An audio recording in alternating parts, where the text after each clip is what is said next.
while the prestige of the revolutionaries is strengthened, an important factor for the attracting of new recruits and attaining support from the population. The development of new and powerful weapons gives more advantage to the terrorist than to the state. Since the objective of the terrorist is to create destruction, he is free to use them. The more powerful, the better.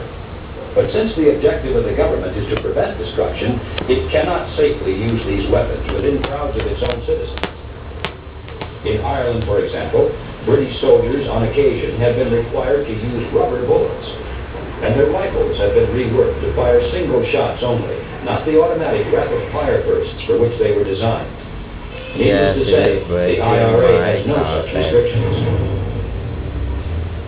In September of 1973, the Italian police raided an apartment near the Rome airport and found members of the Palestinian terrorist group with 2 Russian handheld anti-aircraft missiles, the SAM-7, with infrared heat-seeking guidance systems.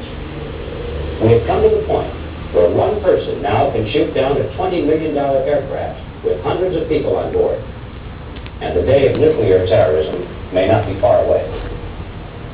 It's no wonder, then, that a government which is well prepared to fight a full-scale war on foreign soil can become seemingly helpless and impotent when fighting within its own borders. Come here, kitty. Eventually, however, with enough humiliation and provocation, almost any government can be goaded into taking more... I'm sorry, but I don't have to support. And that leads to the next part of the story.